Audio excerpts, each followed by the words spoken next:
This is, excuse me, Margaret Ann Windsor, and I was kidnapped in 41, brought to Moulton, Alabama, and given the name of a twin, Peggy Ann Dempsey. I married the Childers. And the real Peggy Dempsey, the twin, both twins had been killed. They were dead, and they were born out of wedlock to Lina Dempsey. And it was like a pigsty where they dropped me off. Now, I've put all this over. I've got so many videos on here for well over a year, going on 2 years now. And the thing is that it's who I am. I found out in '83, and I usually show all this. Larry Flint was shot. I was doing a book on mind control murders, 76 to April Fool Day of '80, when I had antifreeze put in me.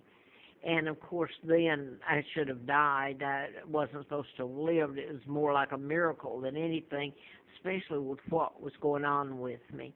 But what I want to put here and make sure, my Facebook, which has the family pictures, my father and my aunt, George O'Keefe, and a few pictures that I had that were given to me of my sons, Mark and Scott, because I have no idea where they are. The point I want to make is my Facebook was hacked a long time ago, but yesterday, again, it says that my phone and everything has been infected with a virus. And I've tried to get rid of it once before. The Facebook was what was hacked, and then they came into my phone. I can't even get on. My Facebook will just blink and go out, so they've gotten to my Facebook where I can't get to it. And then the virus, the notice of virus and all that. So this is gone on and on. The other day, about a week ago, I did find out when I had the antifreeze put in me, I'd done the book, MD: A License to Kill, and I didn't know about being kidnapped. That's when Flint was shot, and I was writing about other mind control murders that were done actually in patterns and deliberately, and I had a letter from the FBI. My ex-husband, John Childers, had come back occasionally because so much was happening to my sons, and I thought it was because of the book, because I hadn't found out about my kidnapping till '83, like I say. And so I got a letter from the FBI, ongoing investigation, national security involved, from William Harper, the U.S. attorney there. And I had been in, so had my ex-husband, John, many times to FBI headquarters. And then later I learned that John was CIA. But the point is that a woman who lived there, I'm pretty sure she lived there when I moved in May the 8th of '79 to Laurelwood, where I got the letter and had the antifreeze put in me.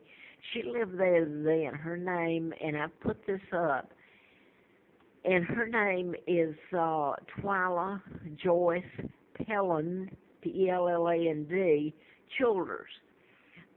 She lives in, I've put this, Rutherford, I believe, outside Atlanta. She lived in Marietta when I was living in Laurelwood, and the antifreeze was put in me. I had been lured out to Texas by Laura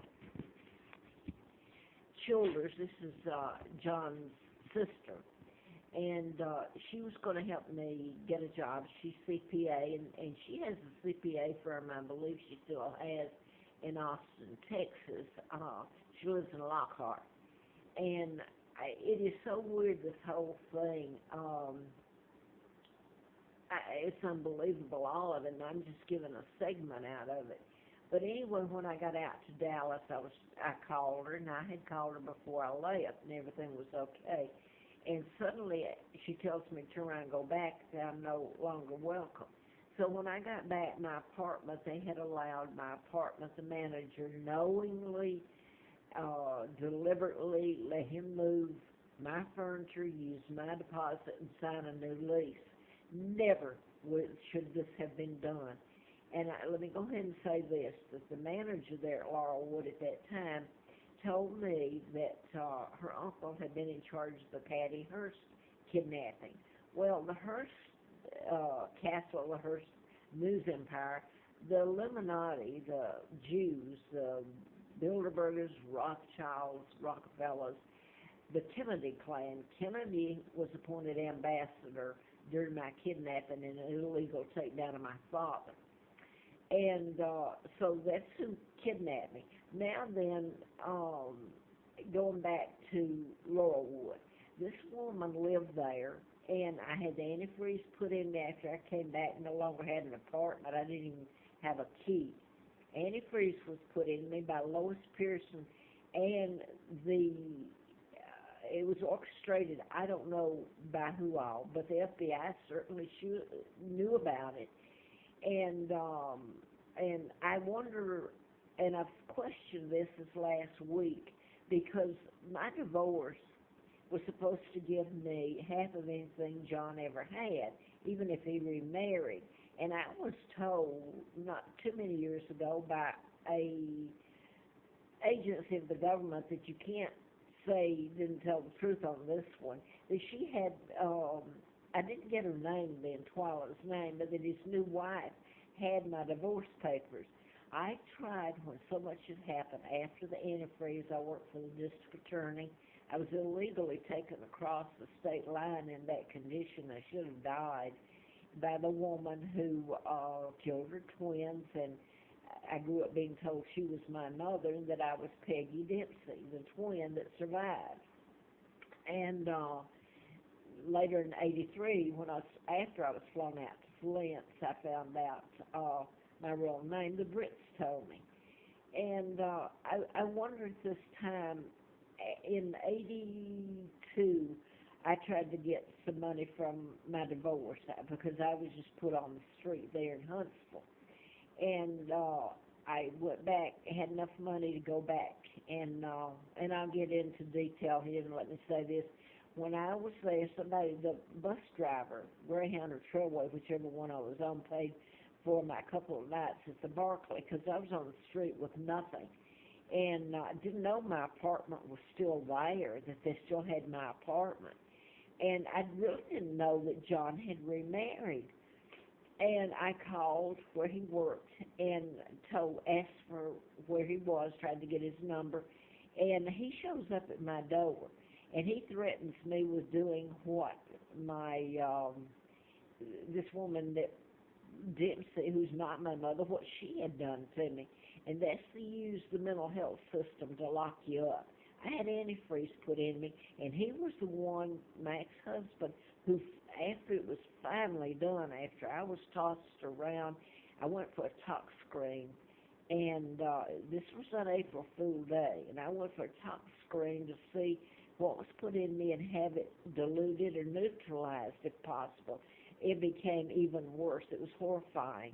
And then I was shoved in the car by my ex-husband begging to go back to my kids.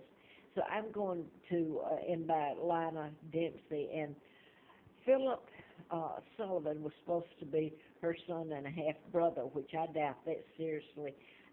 He was brought there 5 years later after I was, and I think he was kidnapped child too. He weighed like 12 pounds or something, and he doesn't fit in that family. Anyway, he's with ATF, and he helped shove me in the car, he and his wife.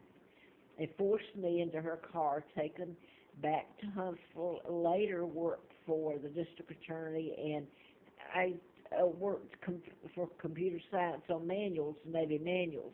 I'm giving you the background because my jobs were targeted, and the ones I had were there, and when I wasn't supposed to have one, I didn't. So I went back totally at that time trying to get my divorce enforced and get some money to live on and to get off the street and not be raped. And when I did, John and his new wife,